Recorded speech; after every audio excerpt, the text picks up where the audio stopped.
Hi guys, this is my Waooo. It's a very beautiful and bright day today. Just in nature, try to feel myself with some inspiration this morning, and I want to talk to our people today on a very, very important subject. I want to talk about sending money back to Africa, sending money back home. You see, our ancestors in the olden days, whenever they had anything important to share with their sons or their daughters, something that is of great importance to them, they bring them to the bush here, and then they use a tree and say, by this tree, I share this wisdom. By this tree bears me witness that I've told you this.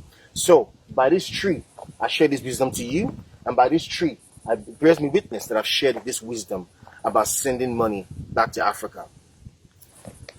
Now, I don't know how I'll be able to do this video today without pissing people off. I don't know how I'll be able to share this idea with you without upsetting people, because including myself, we all have family back home. We all have that tie back home. Even those of us who have our nuclear family in this part of the world, we still have one relative, one cousin, one auntie, one in-law, someone that is in Africa that we need to send money to. So if you're currently doing that, if you're currently sending money to your family, I want to use this medium to appreciate you and to thank you, because I know for surety that it's not easy what you're actually doing. But you see, our people back home have a very, very bad mindset, a very bad attitude, and that is they have a bank relationship with their relatives in Western countries. They have a bank relationship whereby that whenever they need money, whenever they need help, that's when they reach out to their family who lives in Western countries. And it's not because they don't have any credit. It's not because they don't have the recharge to call their brothers. Is that it's a mindset, because now we have WhatsApp, now we have Facebook Messenger, so you can actually just send a text to your brother or sister and say, how are you doing over there? But some of us will never do that until we need money, until they need help.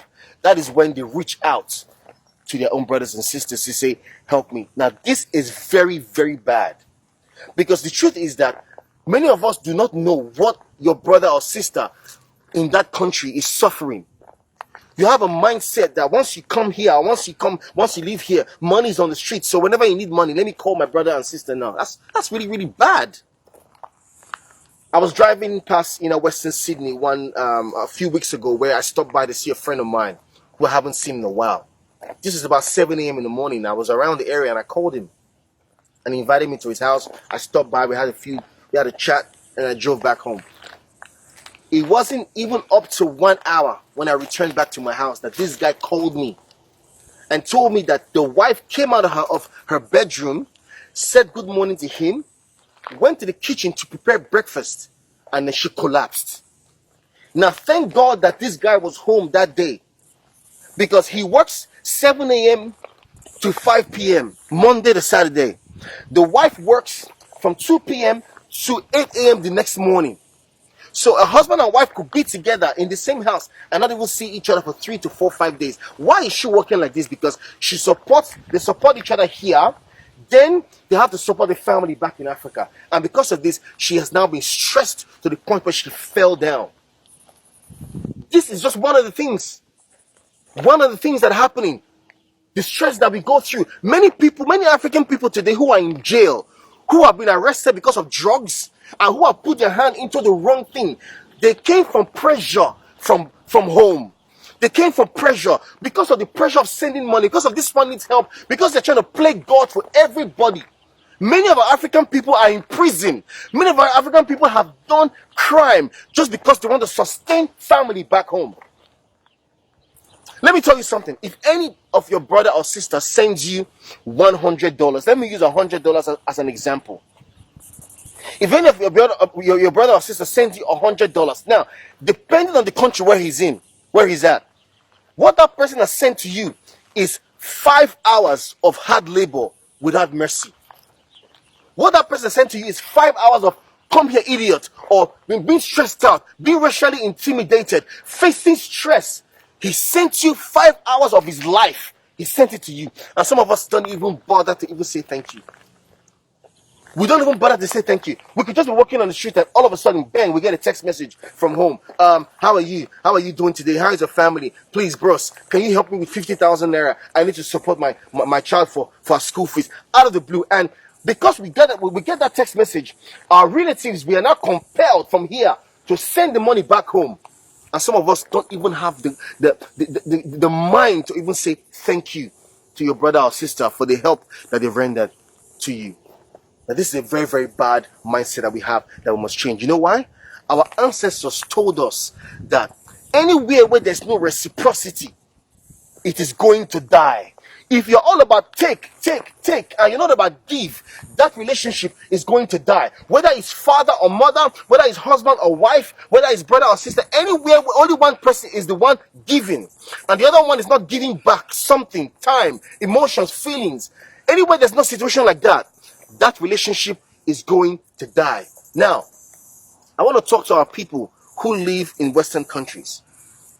Let me tell you a very sure way to fail. If you want to live in a Western country for years and achieve nothing, it is sending money back home. If you want to be a man or woman who has lived in the country for more than 10, 15 years with no plot of land, with nothing to account for all of your labor, it is sending money back home. And if you fall today, if anything goes wrong for you in that country, and for some reason you are deported or something bad happens to you, let me tell you, don't be deceived. Your family will not support you. They will tell you, oh, all those years when you were in America, all those years when you were in London, what did you achieve for yourself? They will be telling you that you are nothing to them. Meanwhile, all of your life, you used it to help your family. If you are doing this, I want you to be very wise with yourself. Because we know that we're not going to be young forever. This strength you have now, you're not going to have it forever. So you need to start putting something aside for yourself. Because if you don't help yourself, you cannot help another person. This is just the plain basic truth. How many of us in this country can boast that we have $50,000 in our account? How many of you can boast that every day you wear Gucci, that you wear Prada, you wear nice shoes? We wear shoes here $3.50, $5, $10. But your people back in Africa, they're wearing Gucci, they're wearing Timberland, they're wearing Nike Air, they're wearing good sneakers, they're wearing looking good. They live in better houses more than some of us that live here. They drive better cars more than some of us that live here. So my brother, don't deceive yourself. Do what you can, but make sure that you are putting money away for yourself. Because our ancestors told us that a day will come where a man will become old. And how will a man survive when he doesn't have the strength anymore to provide for himself? Be wise. My name is Mario Obo. God bless Africa. One love.